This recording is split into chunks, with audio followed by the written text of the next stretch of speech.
So in this segment, we're going to be talking about Leave voters going cold on Boris Johnson's Brexit deal, a study found. So this article is from the 16th of December. I did find it quite interesting because there doesn't look like there was a ton of support for Johnson's deal anyways amongst Leave voters. And I wonder why. Did they want... It seemed like some of them, more of them wanted the no deal, which is just insane. But, we have a look at the details. Voters across the political divide are going cold on Johnson's Brexit deal as its implications become clearer, a new study has found. Now, I would rename that the Tory Brexit deal because they all voted for this at the end of the day, and Johnson's not going to be... I don't think he'll be Prime Minister next year. I really don't. Leave and Remain voters have both become more likely than they were in January to say the UK has got a bad deal with the EU.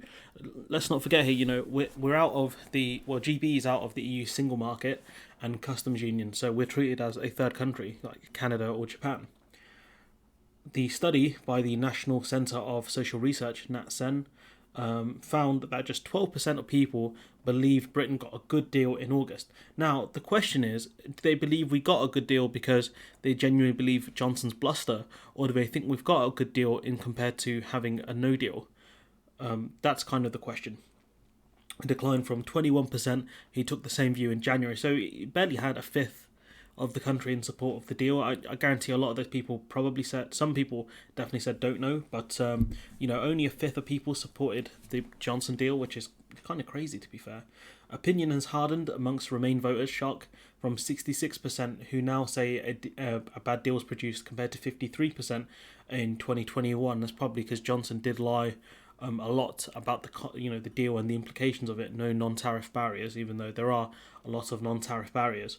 So it doesn't surprise me Remainers have said like the deal's a bad deal, but you'd think that number would be higher unless, again, they're comparing that to a no-deal scenario. So I would have thought 66% would be closer to the 70-80% mark, but Leave voters too, the balance of opinion has tilted away from approval, with Brexiteers no longer more likely to say a good deal has been had. So, Leave voters, again, kind of moving away from it.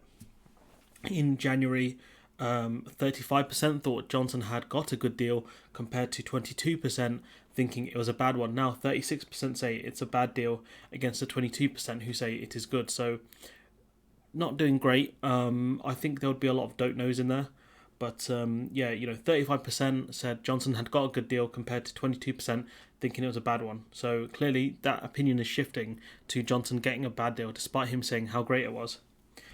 Eminent political scientist John Curtis, who's around a lot, who oversaw the study, said the results showed people were going off the deal but for different reasons. And this is the key here. Some people think we should diverge more from the EU, which those people are not very bright. The Brexit deal is being criticised from two directions: those opposed to the policy in principle and those who dislike the way it has been implemented in practice. So essentially those who don't like it in theory, like the idea of the Brexit deal potentially, and the people who don't like the implementation. As said Sir John, a professor of politics at the University of some place in Scotland, I think that's Strathclyde. People on the Remain side of the debate are relatively united in their dislike of an outcome whose principal objective is one that they opposed in the first place, so that's a no-brainer. Meanwhile, some on the Leave side feel that the UK is still tied too closely to the EU's orbit, whilst others would have preferred a softer Brexit. So you got two different things there on the Leave side. So some people are saying maybe we should have gone more for a no-deal, or we should have started mass deregulation. But the problem is we can't really do that much deregulation, because if we do, it means that we are going to further restrict our trade with our largest trading partner, the EU. But also all of our rollover deals could be impacted as well, because in those rollover deals, in at least some of them, we know that it says the UK is going to uphold EU standards. That's one of the reasons why the Ukraine deal had to get rewritten. But the issue is that are Ukraine going to accept a rewritten deal? So again, those people who talk about trade deals, etc. The only one that we've gotten was the one with Australia, but that's not a great deal. It only adds at best 0.01% to our GDP. At worst, it's minus 0.01. And we'll be talking more about the problems with the Australia deal soon in a few weeks, as I will have more time. But you can see Brexiteers are clearly torn between a softer Brexit, maybe one where we stay in the EU single market and customs union, maybe, or kept freedom of movement, and the ones who are against the Brexit we have now and wanted a more radical kind of no deal and potentially deregulation, despite them not understanding that deregulation typically is bad. Not good, believe me, not good. I think this one is a weird point they made, and it's those with strong views on Brexit, the partisans on both sides, who are proving the most difficult for the government to satisfy. As a result, the nation is still divided on the outcome. So as people move more towards the extremes of, I'm absolutely against Brexit and the Brexit deal we've got is rubbish, to the people who want more kind of deregulation and further movement away from the EU, as those two sides become further apart, and grow in number, the government will have a massive problem on its hands of trying to placate to one side but losing the other side, which they'll probably lose to the Lib Dems, depending on how smart the Lib Dems are.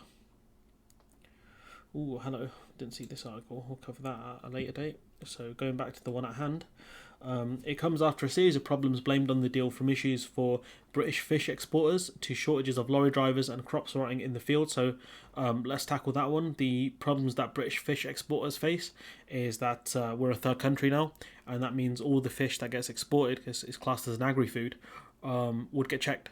So that's the reason why. And the fresh fish is worth a lot, but the longer it stays kind of in the movement chain, kind of in transit, that's the word, in transit, it loses value. So for every kind of minute or hour it stays in transit, it loses value because it's not as fresh.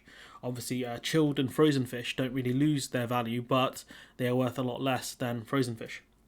So that's that one done. So lorry drivers, the end of freedom of movement, that's impacted us, and cabotage. The loss of those two really impacted us on lorry drivers, and the fact that getting into the lorry driving industry in the UK is very expensive. That's the reason why. So we've made a system where we've gotten rid of the foreign drivers who come to the UK to kind of drop stuff off or work in the UK, and we've got a system which is unmanageable to train new people. And not to forget the fact that even if you do become a qualified lorry driver, companies are still looking for you to have around 6 months experience, which is impossible to get, because it's the classic paradox of, I need experience to get a job, but the only way I'll get experience is by getting a job. So good luck with that, government. Crops rotting in the field, that's a direct result of the end of freedom of movement. That's something we'll talk about soon in different aspects. The government is currently trying to renegotiate parts of the withdrawal agreement relating to Northern Ireland, which we'll talk about Big Liz soon. But this video might come out actually before then or after we talk about Liz Truss. But anyways, I'm going to leave it there. Let me know what you think in the comments below. Like, comment, share, subscribe, and hopefully I'll see you in the next one.